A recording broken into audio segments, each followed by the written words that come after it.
Hello friends, welcome back to my channel. I hope आप सब बढ़िया होंगे। आप सोच रहे होंगे कि आज ये किस तरह का टॉपिक है, ये किस तरह का टॉपिक है कि बॉटल से क्यों ज़रूरी है दूध पिलाना, है ना। ये सोच तो आपको ज़रूर आई होगी। हाँ, ये बहुत इंपॉर्टेंट टॉपिक है, स्पेशली न्यू मदर्स के लिए और जो मदर्स बनने वाली हैं उनके लिए ये बहुत ज़रूरी है।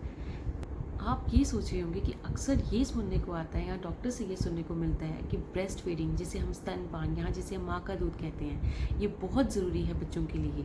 ये बच्चों के लिए सबसे इम्पॉर्टेंट, उनकी खुराक कह लिए, उनके नरिशमेंट के लिए कह लिए, उनका खाना कह लिए कुछ भी कह लीजिए आप, ये बोलते यही बोला जाता है अक्सर कि ये सबसे ज़्यादा ज़रूरी है। तो उसमें तो कोई भी कंपैरिजन है ही नहीं है कि उससे ज़्यादा बेस्ट तो कुछ है ही नहीं। जो ब्रेस्ट मिल्क है वो सबसे ही बेस्ट है। मेरी बात यहाँ पे, मेरा टॉपिक आज का ये नहीं है कि ये क्यों आप ब्रेस्ट मिल्क ना दीजिए, ये टॉपिक बिल्कुल नहीं है। जिससे कि आपकी हेल्थ, आपके बेबी की हेल्थ, बेबी की डेवलपमेंट, ग्रोथ, दोनों में इन फ्यूचर भी उसको बहुत आराम मिलेगा और आपको भी। ठीक है, तो उसमें तो आपका कोई कंपैरिजन ही नहीं है। ब्रेस्ट मिल्क तो आप अगर दे रहे हैं तो आप बिल्कुल दीजिए उन बच्चे को। ठीक है, यहाँ बात हो रही है कि आपको अपने बच्चे के मील्स में आपको ये दूध की बोतल क्यों ऐड करनी है, मतलब आपको ये बॉटल फीडिंग क्यों ऐड करनी है। इसके बहुत कारण हैं। ठीक है, तो मैं कुछ कारण आपको बताऊंगी as a mother, as a women, as a guide, मैं आपको ये शेयर करना चाहती हूँ। ठीक है, ये बहुत ध्यान से सुनिएगा।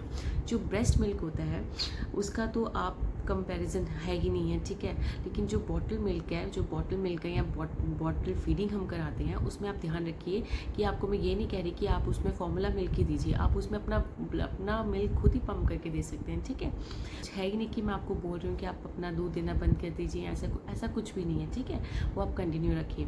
तो आपने क्या करना है, बॉटल फीडिंग को आपने अपने बेबी के स्केड्यूल में एक टाइम ऐड करना ही करना है। ठीक है, चाहे आप अपना ब्रेस्ट मिल्क आप उसको पम्प करके उसमें दीजिए या फिर आप उसको फॉर्मूला मिल्क दीजिए एक टाइम, पर आपने वो ऐड करना ही करना है। कोशिश करिएगा कि आप उसको रात को दें।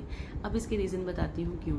ठीक है, मैं ये नहीं कह रही कि आप पूरे दिन दीजिए, आप दिन में एक बार दीजिए। ठीक है, आप बाकी टाइम आप अपना फीड कराइए, पर आप रात को कोशिश कीजिएगा बच्चे को एक टाइम हैबिट रखिए, उसकी एक हैबिट बनाने की बात हो रही है यहाँ पे, कि आपको हैबिट बना के रखनी है बेबी की, कि वो आपकी एक हैबिट में रहे, कि उसको वो रखना ही रखना, उसको वो चाहिए, मतलब उसकी वो हैबिट छूटे ना बॉटल वाली। क्यों? फर्स्ट रीज़न ये है कि कभी कभी ऐसा होता है कि कहीं ऐसे आपको जाना पड़ता है, कहीं ऐसे इमरजेंसी में आपको निकलना पड़ता है कि जहाँ आप बेबी को नहीं लेके जा सकते और वहाँ आपका जाना ज़रूरी है।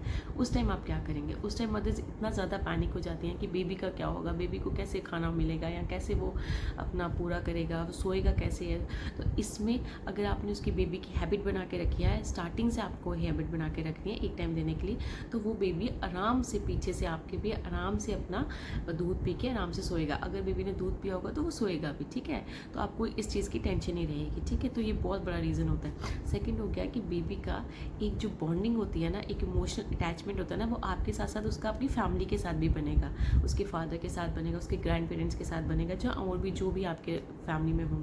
ठीक है, ये भी एक बहुत बड़ा रीज़न होता है, जिससे कि बच्चा क्या होता है कि अगर आप नहीं भी प्रेजेंट हो, आपके एब्सेंस में भी वो बड़ा कंफर्टेबल फील करे। नहीं तो बच्चा अगर उसको हैबिट ही नहीं होगी तो वो बिल्कुल कंफर्टेबल फील नहीं करता। अदर सब चीज़ों से बेबी को बहुत कंफर्ट फील होगा और उसके साथ साथ आप भी बहुत कंफर्टेबल रहेंगे। ठीक है, अब थर्ड पॉइंट हो गया। थर्ड में ये आ गया कि आप सब समझ सकते हैं कि जब न्यू मदर्स होती हैं, ठीक है, चाहे वो न्यू मॉम्स हो या फिर जिनका बेबी ऑलरेडी है वो हों, लेकिन वो बहुत एग्जॉस्ट हो जाती हैं। ठीक है, वो बहुत ज़्यादा एग्जॉस्ट होती हैं, इमोशनली, फिजिकली, फाइनेंशियली, सोशली, वो बहुत अपने आप को मेंटली बहुत ज़्यादा एग्जॉस्टेड फील करती हैं।